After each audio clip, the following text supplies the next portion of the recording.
Okay, we've got the Sports Nutrition Australia Roundtable. We've got at Joey Cantlin PT. I'm at the Australian Sports Nutritionist, the Physique Coach AU, Brandon Kempter, all with ats before them, and then we've got at Danny Lennon, Sigma Nutrition.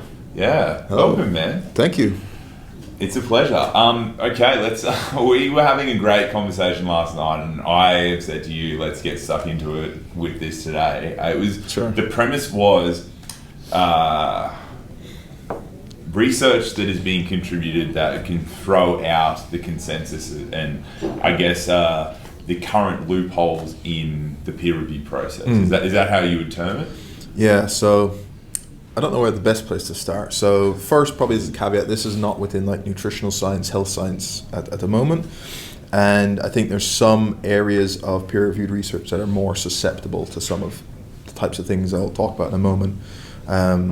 So essentially, what we were discussing was a group of a couple of former academics and one that's actually in academia at the moment, James Lindsay, Peter Boghossian, and Helen Pluckrose, essentially pulled off what they called the grievance studies hoax. Last year they submitted, I think, about 20 papers to different journals within the areas that they termed grievance studies, which would cover things like gender studies, fat studies, race studies, queer studies, and so on. And it came from a place of they saw that the quality of information that was passing for peer review in some of these areas was not only just almost anti-scientific, but the way the peer review process going on there was undermining what peer review actually should stand for. And it was allowing people then to have ideas that they could point back to and say, look, this is covered in X journal or this paper, and cite studies for ideas that don't actually have like real data behind them. And so as a way to kind of show up some of the problems with this, they wrote a series of these hoax papers where they literally made up papers. The idea trying to, when you look at them on the surface, sound absolutely ridiculous, but they end up writing them in such a way that it kind of fit in with the narrative of a lot of these journals. And so it didn't actually stand out as crazy to these people who are doing peer review, because when you look at some of the real papers published in some of these journals, they were, again, on the surface to a lot of people, seem completely out there. And so, like I said, submitted 20 papers, 7 got published. Some of them were in pretty low impact factor journals. Some were kind of like pay to play, so a couple of them maybe not so relevant. But a few of them were within fairly well-established journals in those particular fields. And yeah, it was essentially to highlight what can happen when peer review goes wrong or is essentially done in a way that we don't want, because we want peer review to be the gold standard for information, as opposed to what they ended up terming as, idea laundering, where you come up with this idea, you push a paper through, get it published, and now you can refer back to it as if it's actual fact, when really it was just a nonsensical paper. Yeah, so people go out there and they say, they've got this stupid idea where it's like, okay, if I fast for 3 days and then drink soy sauce for a day, I'm going to have all these miracle things. Here's this paper. Yeah. Right, so it was even kind of stranger in that when we think of what peer review should be, you have a hypothesis, you kind of set up an experiment to go test that, you collect data, and then from there you're able to make some conclusions. What they were finding is people would start with a conclusion they want, so it's often a deep-held belief in some of these areas, and they would start with that and almost construct a paper that doesn't actually collect objective data in any way, and it's kind of like just a rambling of their ideas, and then still come to that conclusion. And so they're starting with this conclusion and get it published, but that's not the way science should work. And so if this was to happen in nutrition, it would be for me to start with like some crazy premise, know what my conclusion is, and then talk about my experience on a particular day, write that up as a paper, and then cite back and saying, this is why this thing is true. That's not how science works, right? You collect objective data and so on, and then it fits into this big narrative. So that was what they were trying to do. Been some criticism in certain areas from that, but and again, there's a whole like cultural and political thing to this, which is probably outside of what I would typically talk about. So there's whole issues, obviously, with anything to do with sexism and racism and so on, a lot of these social justice issues, which are very real at the moment. And the problem with when it gets corrupted like this by extremists is that they actually undermine the things they claim to be supporting. But to leave all that to one side, my real interest in it was nothing to do with that type of stuff. It was just simply how what academia should stand for is this like gold standard of knowledge can be corrupted if we let some of these things in. And the end result of the couple of things we're getting in were like, you know, a dog park being correlated to rape culture in America or something right. like So that. they were like kind of just these outlandish things. Yeah, so they were taking similar narratives that have actually been published by real researchers in this area of like similar topics, where they take a lot of those like triggering things right now for people, so like toxic masculinity or anything related to like gender studies, fat studies, and so on, and tried to see one with like, you know, using the word obese. Obese was termed like medically discriminatory. So you can you can kind of see that in some of these journals. So couple of papers just to give people some context. One that you mentioned was the Dog Park Journal, or the paper. So essentially they wrote one up where they talked about, they as researchers went and investigated a dog park in Portland, Oregon, and they observed them, they talked to their owners, they inspected the dog's genitals, and they essentially noticed that there was like other dogs humping like a different dog, and like correlated that with, that's like a sign of like this rape culture that's sweeping across America, and that some owners would be encouraging their dog to do it when they saw it was a male humping a female dog, and then would be against two male dogs because they were homophobic.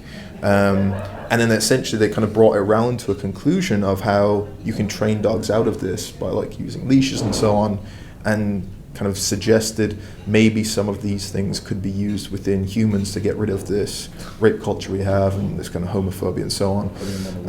You guys think I'm cool? No, the methods were pretty full on. So, we won't get into that. So they got in that, and then one that's probably more relevant to kind of people that are interested in bodybuilding. They wrote actually a paper that also got accepted, essentially around the idea of fat bodybuilding. So their idea was that all like bodies are created equal. There's no reason that like fat should be looked down on in comparison to muscle, and so the suggestion there should be a new class within bodybuilding called fat bodybuilding, where people come out and display their fat mass. And there should be no difference between it, right? So there should be, and so the idea that like no tissue should be better than another, and so this was a kind of suggestion, right? Brandon's That's a new client base for you now, man. So that was one example, and then he did a whole host of others. Crazy, yeah. And so that was their kind of general thesis, and again, obviously there was some pushback in certain areas, but it just highlights what can happen when we don't have the same stringent standards within certain areas. Mm-hmm. Like I said, those fields are maybe a bit more susceptible than other fields, so like that couldn't happen in, say, physics or mathematics, because like a hard science like that, you can't just make something up and push it through peer review. But where it gets a bit problematic is if this takes more and more of a hold, if it were able to seep into like medicine. So I talked to one of the people that wrote these papers, James Lindsay, and he was like, potentially if you think of it within medicine, if you start taking some of these narratives that they have, you could potentially have someone make the case that we're putting too much faith in like westernized medicine, and that then looks down or oppresses other types of knowledge, like say like witch doctors or kind of these healers and so on, because they have knowledge, and this idea is that there's other ways to get knowledge than science. And so if that was given a foothold, then obviously there's a whole host of problems that would come for it. Now, thankfully, I think we're probably a bit away from that, or at least hopefully, but that's essentially what they were doing. And it's, I mean, like that it appears to be in terms of the bias, the conclusion, and then the construct, rather than I have a hypothesis. I'm going to test it, and then I will publish my findings in an objective manner. It appears to be what certain companies are doing with an agenda. That we're seeing with certain, like ketone products, certain supplements, that they're really trying to push that. And the thing that a lot of people don't understand with supplement research as well is they're not obligated to publish everything. Right. So they just choose the ones that they do want to publish. Yeah. There's a whole like, just as you were saying that, it reminded me there was actually a real paper published in one of these journals. Like, it wasn't hoax paper, a real paper, but kind of fits in with this idea of like having a conclusion you want to say and not having any like scientific method to go look through it. So there's a type of research paper that you can put together that's essentially like a biography or like a diary entry almost for all the world. And so there was one where the author had talked about essentially demonstrating that there was sexism because she wanted to go and look. This is like real paper. She went out one day with her boyfriend to go shopping and wanted to go and find a Wonder Woman toy, and went into like a couple of toy shops, and there was all like Batman, Superman, so on. Couldn't find Wonder Woman. Because she couldn't find it in those couple of shops, that was an indicator of like sexism and so on. I wrote a whole paper around this idea of like her observations on a day, and now that suddenly is in peer review.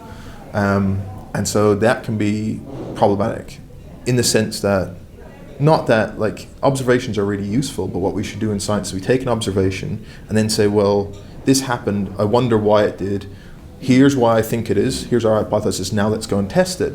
Instead of what's happening is, here's my observation, here's why I think it happened, that's it. Like that's the explanation, and they're giving a conclusion for things as opposed to actually testing things empirically, which is obviously difficult in some of the like social sciences. It's a bit more difficult to do, but that was essentially some of the argument of why some of these papers are problematic. Yeah, pretty crazy, hey? So another topic I know we spoke about it yesterday, came up, was a little bit of stuff on weight cutting, because here you were just known as this weight cutting guy, right? Everyone was asking you. Everyone's waiting for weight cutting. I was like, I should have just pulled it up as they were saying it. I just don't think you realise that. I personally wasn't aware either. I was just like, Sigma Nutrition, blah blah blah. They work with these athletes, but the response was like, I'm really looking forward to Danny's weight cutting chat. I to be honest, I didn't know how many people had an interest. That's what I was kind of wondering. Well, how many people are into combat sports, or obviously probably a few within powerlifting, but again, if it's mainly a physique-based audience or specifically for sports and field sport and so on, that's why I didn't go with it. But I think what's funny is that, like in physique-based sports, we'll use typical like weight cutting methods when we don't need to make weight. Right. And so that's why I think people might have been hankering on it, because they want to know about hydration and sodium or fluid manipulation, whatever tactics it is that they want to try or perceive are going to work. And then they'll take those from weight cutting based sports and try to apply them and get the physiological benefit of that in terms of how they can correlate that with the stage appearance. And that's where you kind of run into problems. So like I see this even within like general pop, when they hear about, oh, this MMA fighter lost 10 pounds in a week. It's like, how can I do some of this? It's like but simply coming from a place of like, logically it kind of makes sense. It's like if you don't really understand this stuff and you hear, oh, this is the actual method that real nutrition are using to lose 10 pounds, I want to lose 10 pounds. And then kind of explaining, well, nothing to do with your fat mass, that stays the exact same, it's like water weight and so on. And then with the bodybuilding side, the same thing. People know that there are bodybuilders who will manipulate water and sodium. So when they hear about weight cutting strategies to make weight, oh, you're changing water and sodium, maybe I can use this. When really it's like a completely different objective. And if there's a different objective, it should be structured differently. How do you structure yours? Like, I'd like to hear a bit of a debate between you two, because I know you're pretty meticulous when it comes to tracking things in terms of like on the day. Sure, but I mean, leading into it. I don't know. I mean, I track as many variables as possible. However, generally speaking, when it comes to bodybuilding, I don't try to modulate their weight in the day to fit the category. It's more like I will position the bodybuilder where they fit, and if we're teetering on the top of a weight class, I will take care of it in the diet, because the last thing I want to do is manipulate fluid in a negative manner, in that any level of dehydration, regardless of how well I carb them up, is going to affect the look in a negative manner. My question that I was really pushing when I spoke to you yesterday was around sort of, not that I handle weight categories, sports that have a 24-hour weigh-in, generally like combat sports, etc. But I just wanted to, for my own curiosity, pick your brain in terms of what are sort of safe objectives. And I think this would be great for the listeners, because we all know of the recent issue where one individual died just due to hyperhydration. So sort of, I mean, from a practical standpoint, what would you say is like a comfortable percentage loss for, say, a fighter with a 24-hour weigh-in? So with the 24-hour plus weigh-in, different people respond differently in terms of how they're going to perform and how much they lose, how easily. But general, what we try and put as like a good like upper limit that is doable, that shouldn't impact your performance too much. We can get them to lose pretty routinely like 8% of their body weight in that final week. That's a lot. That's awesome. Yeah, some guys we can push as far as 10 if they're like really used to it. And again, it comes down to other variables like how much muscle mass that particular athlete has, their fighting style. So if we have someone who has a grappling heavy game, it might be worth trying to cut a bit more than someone who is more stand-up that keeps moving. But within general, 8%, at the very most 10%. And if someone is pushing more than 10%, then we'll try and have a conversation of, okay, maybe you're carrying a bit too much fat mass. If not, maybe you might be better going up a weight class and being able to do a bit better. And then try to just assess some of those things. But in general, whilst not everyone can like do 8% and perform at their absolute best, 8% is doable to a point where they can still perform pretty well. For most people, some maybe not so much. We have other guys that might cut only 5%, and that's like their perfect spot. And then I said some maybe at 10, but anything beyond that is kind of a bit uncomfortable for me. But then you see like, obviously there's a lot of people that you're even fighting professionally now that are like cutting a lot more than that. 15-20%. And that's and again, so that's the thing, like it's doable to do that, but it's whether those trade-offs are worth it. Which is another conversation. In performance, like there's there's certain studies with the endurance athletes where it's say 24 hours, with glycogen repletion, up to 3 days, but that doesn't equal performance, and that's what we're seeing with the studies. And like these people are, there to perform as well. Like they've got to make weight, but then they've got to perform, and there's a bit of a disconnect between that, especially in the combat sports world. And people hear those figures like 8%, 10%, and think and often correlate that with the amount of dehydration they're going to undergo, which is not the case. We try and have as little of it being dehydration as possible. So again, things like low fiber diet, low residue diet, so that gets rid of residue within your gastrointestinal tract, cutting out carbohydrate to deplete glycogen over that final week.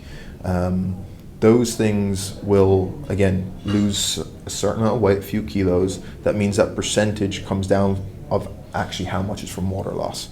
So that's another thing that most, I'd say, people having these huge cuts often do wrong as well, of not going to strategies that are probably gonna be, some of them have no downsides, right? So like a low fiber diet has no downside. And they miss out on things like that and have to now cut an extra kilo from water loss, which is problematic. And they cut straight into that as opposed to going down the and then just like food diet. And then just doing like that kind of stuff really crazy, like people like wearing sauna suits for like 3 days in a row and like not drinking for like 2 or 3 days, sweating every day from Monday to Friday for no reason, and then still drinking water. Do you know, like just no rhyme or reason to what they're doing, as opposed to we try and shrink the amount of time they're actually the most dehydrated they're going to be as short as possible. So restrict just water just the day before their weigh-in.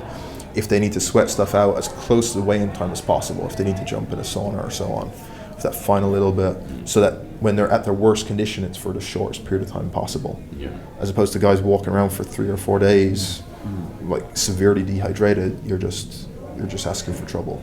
Yeah, absolutely, absolutely. So, How much of a percentage would you say, so let's take water manipulation out of the equation, what do you think would be something to aim for that you could achieve in terms of overall weight loss, purely focusing on carbohydrate manipulation and low residual fiber foods? so with the low fiber diets, that tends to be based on what their habitual fiber intake is. If it's pretty high, you'll lose quite a good chunk. So if we have them eating plenty of vegetables and so on, which they probably will be because they've probably be in a calorie deficit if they're trying to drop weight. So if they're eating plenty of fiber, you can see with like 3 days of a low residue diet a drop of between about 1% to 1.5% of your body weight, which is pretty decent amount, right? So for the average fighter they can lose a kilo just doing that alone. Then the carbohydrate itself, again, if we're presuming going from full stores and we actually can get close to depleted, depends on the size of their muscle mass and so on and how much that's going to be. But again, you can get between that and the water that's associated with glycogen, you can probably get another couple of kilos for some of our guys. So immediately now you can have like a 3 kilo loss without going near any fluid restriction. And that's still pretty decent. For an average person, that's right. a lot. Yeah. And so again, this kind of fits into particularly some of the strength athletes we work with. You can, because a lot of them, if they only have like a 2-hour weigh-in for like a power lifter, going to some of these strategies can get people to make weight without having to dehydrate nearly at all, or even some slight water restriction with the low fiber diet. Now they don't need to cut carbohydrates out, so they can go in with higher glycogen stores into that meat. So it's just knowing what these strategies are, the kind of priority of which one is best to go to first and which one are like last resorts, and then kind of pick and choose based on your sport and time. Fantastic. Awesome. Sweet as, man. So in terms of your tour for the rest of Australia, because I want to give you a bit of a plug, you are going to be where, on what dates? Oh, cool. So on the 24th of February, I'll be in the Gold Coast. After that, Sydney, 2nd of March. Ballarat, Victoria on 16th of March. And then Perth, 23rd of March. And then not sure from that. And then my life is up in the air, so we'll see what happens. The digital nomad life begins. Yeah, potentially a seminar in Malaysia as well, if you have any Malaysian listeners. So that's possible for May. So yeah, That's awesome. That's it. Awesome. Thanks, Danny. Yeah, thank you. Thanks, Danny. Yeah, appreciate it. Boom.